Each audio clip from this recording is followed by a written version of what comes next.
Welcome to Let's Talk About It. I'm Rebecca Howell and I'm a licensed professional counselor. I'm joined today with a colleague of mine.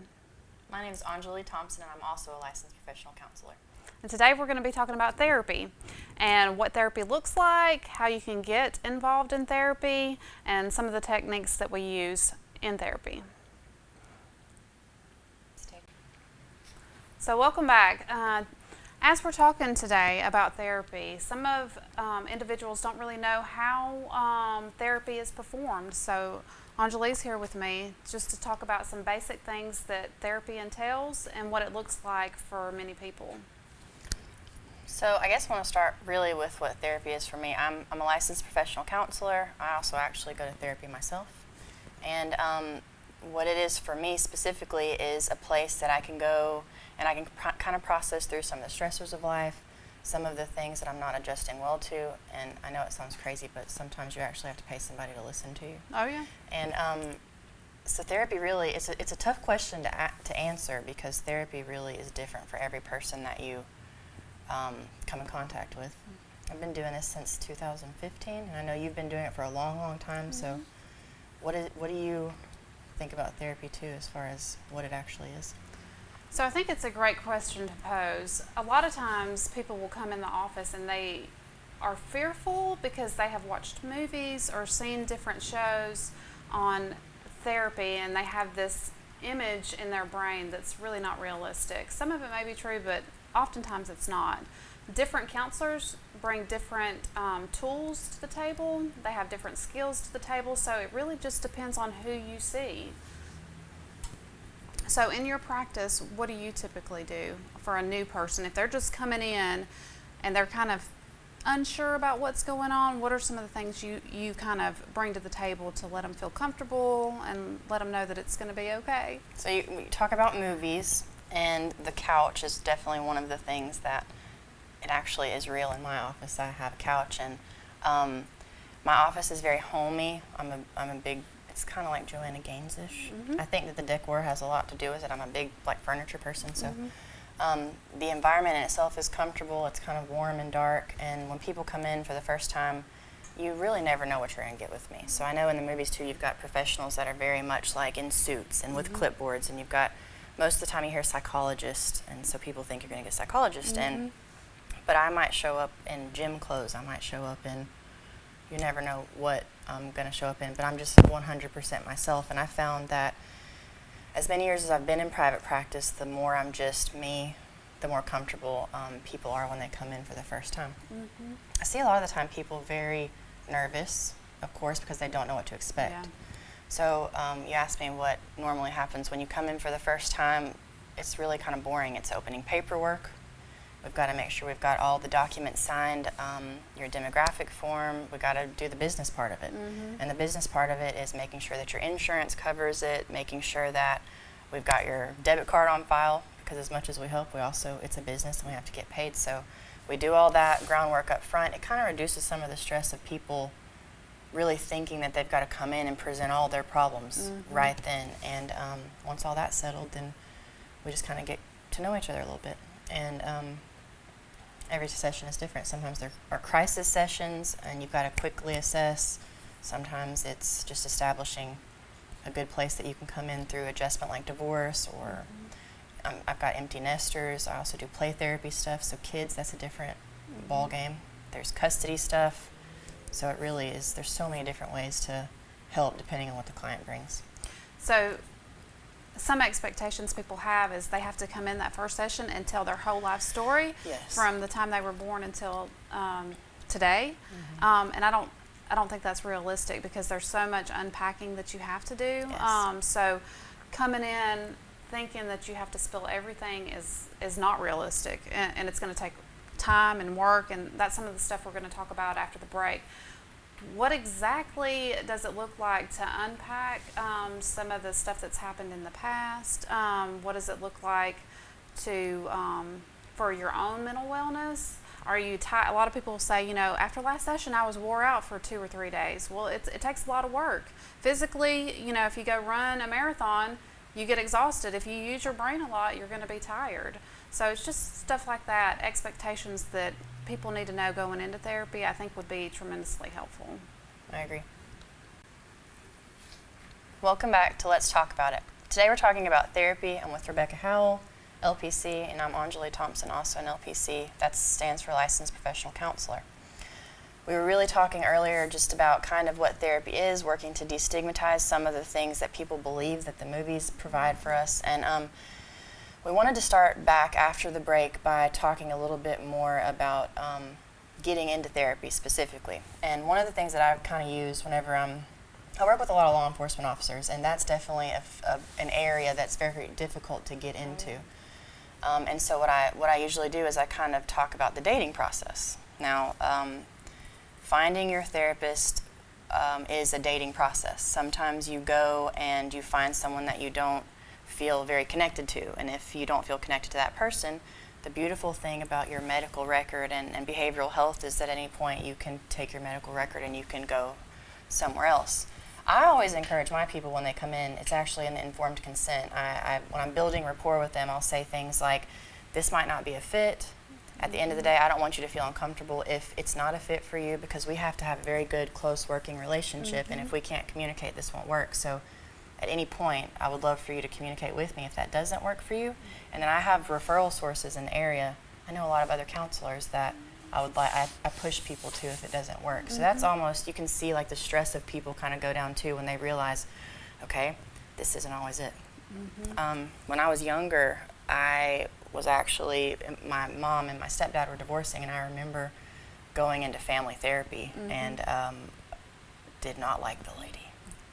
Could not stand the lady. And then I was like, why am I doing this? I'm actually surprised I became a therapist after that experience, but I remember thinking, like, why am I here? What is this going to do? What am I supposed to talk to this woman about? I don't even know her.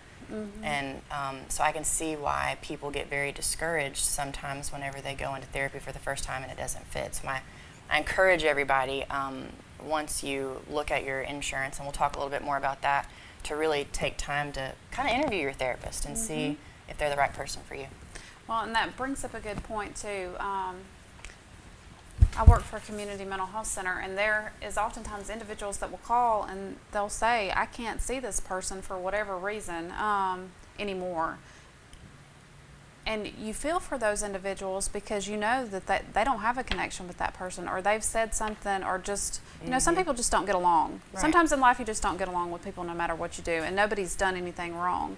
So taking the time and listening to what they're looking for and what they need is very important, because it's your own well-being. You know yourself better than anybody. Exactly. So that's a great point that you bring up. And dating process is a weird way to look at it for me when you said that, but it's interesting because it really is. You're forming a relationship that you're going to establish, and how long does therapy take anyway? Well, and that's, you know as well as I know, like the therapeutic process, depending on the type of mindset that comes in, could take anywhere from a couple of sessions to years. Yeah. Me personally, I know that in the beginning, in my own therapy, I was going pretty much weekly for over a year, and then after that, I kind of became an as-needed client. That's also the beautiful thing about it. Like that's my spot, that's my person. So at the end of the day, if I'm doing really well and I'm functioning well, like, we close out, and then if it's a year later, I can just call and pick back up. Oh, yeah. And so I've been off and on in therapy myself for about 6 years, but it's been, like I said, it's an in and out thing. I think people come in too expecting to, like, come in, fix it, be done. Oh, yeah.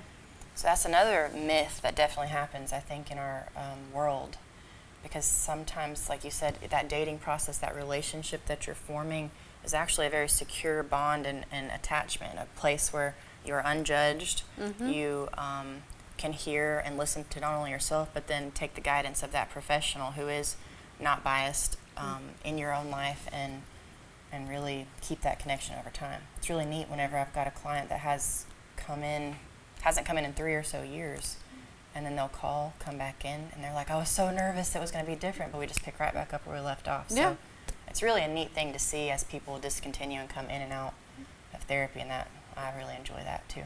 Yeah.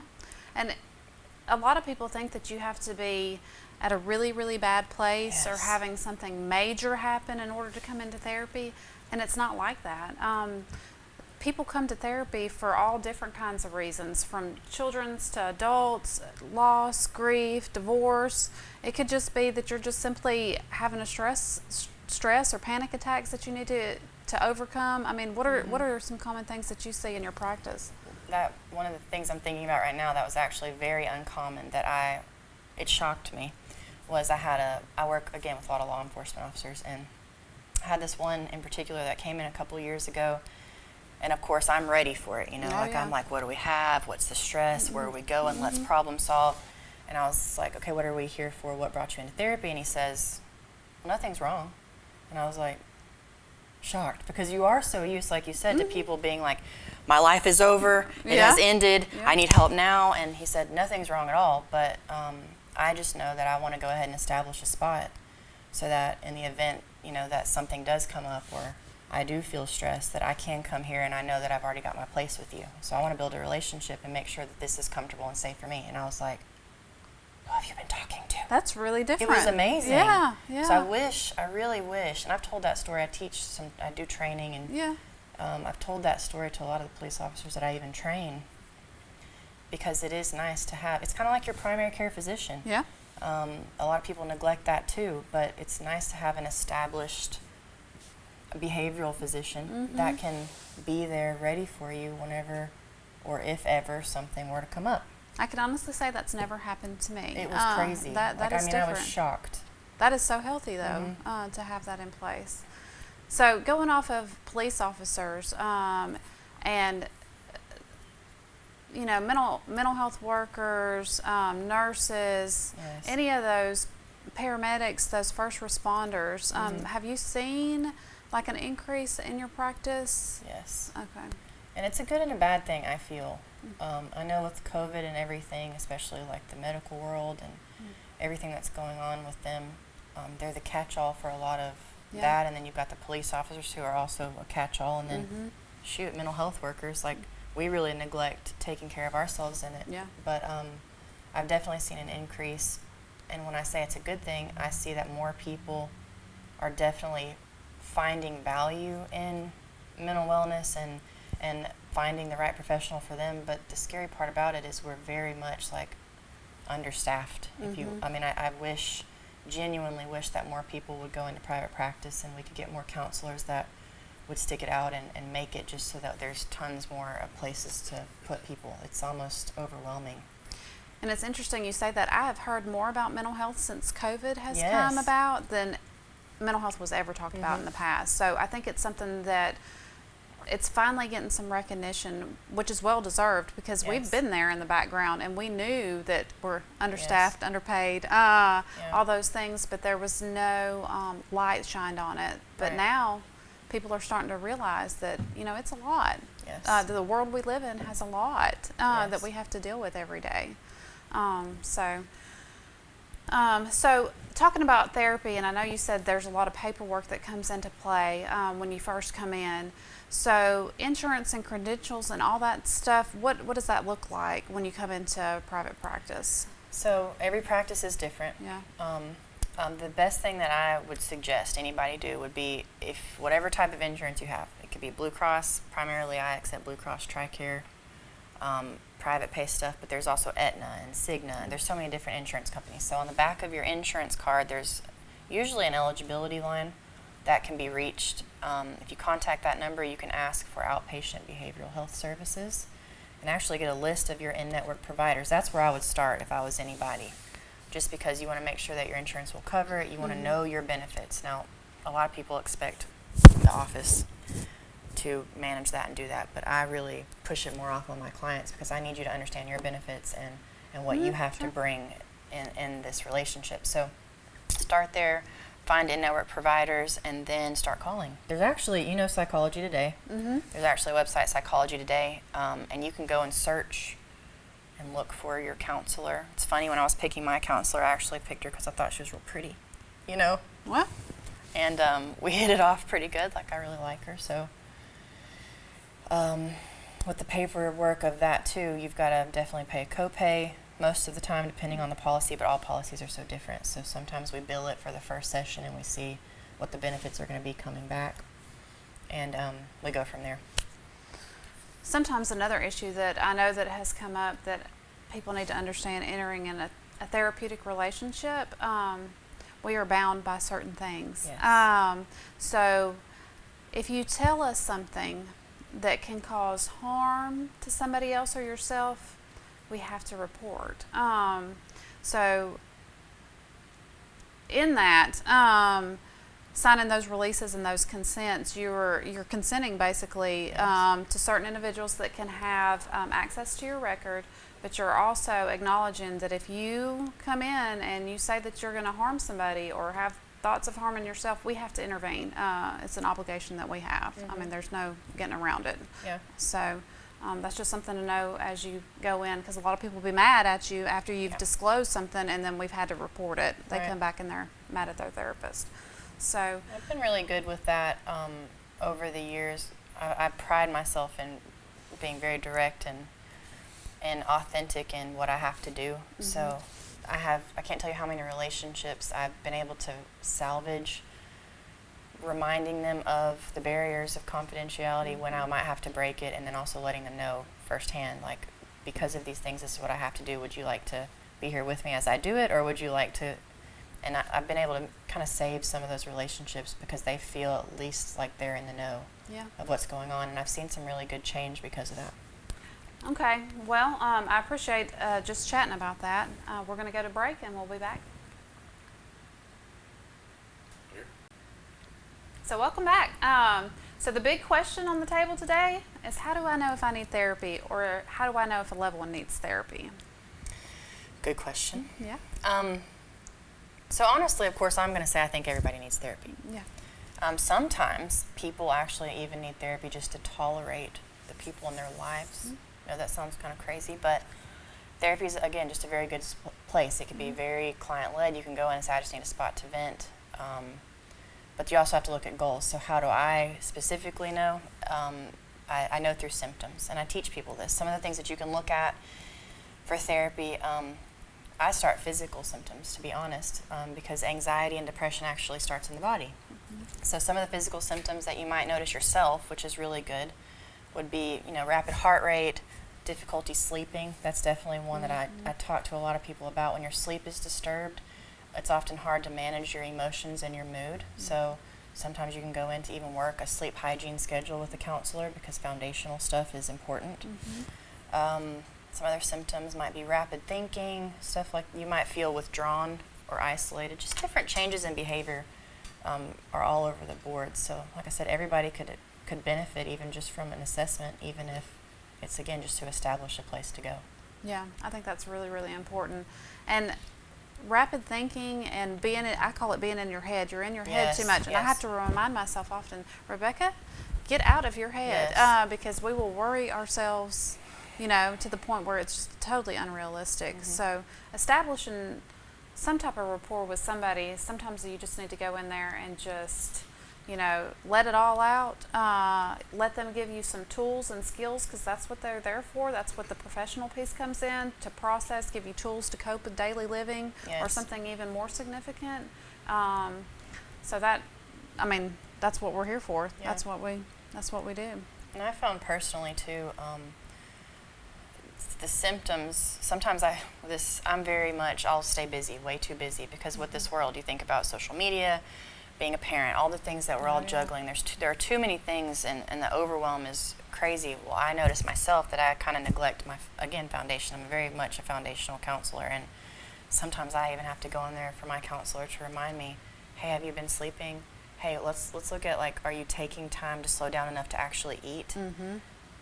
That's definitely something that's been helpful for me, just having someone remind me to take care of myself, so that, even as a counselor, we take care of so many people, we forget to take care of ourselves whenever we're taking care of our kids and our families, and so sometimes you need someone to help you remember, like, how do you take care of yourself? What do you do to make sure that you're taking a breath throughout the day, or you're stopping enough just to take a sip of water? So all kinds of different things you can do. And someone being there just to encourage you. Yes. And remind you, you're doing a great job. You're juggling and a lot. Some of these symptoms are normal. Yeah. That's with this, again, the stigma of mental health in general, you think, I got to go to counseling, I'm crazy. Yeah. We're educators. I have $76,000 worth of student loan debt that I'm ready to provide and give all of this knowledge to help someone understand how their body functions, how their brain functions. So even if you just want to come in to understand more about, tell me about this part of the brain, or tell me about how I can make sure that this symptom goes away in my body, we're educators. Like, we can help educate people on what's going on with them to normalize that process. So Sure. Well, just to recap for today, we want to give you as much information as we can on therapy. We don't want you to be scared to come in to see a therapist or have any fear, because truly most therapists, if not all, have gone into the field because they want to be a helpful person. They want to help other individuals be their best self. So that's why we're here. So I appreciate you joining us today. Thank you, Anjuli, for being with us. Thank you for having me. It was awesome. And we'll see you next time.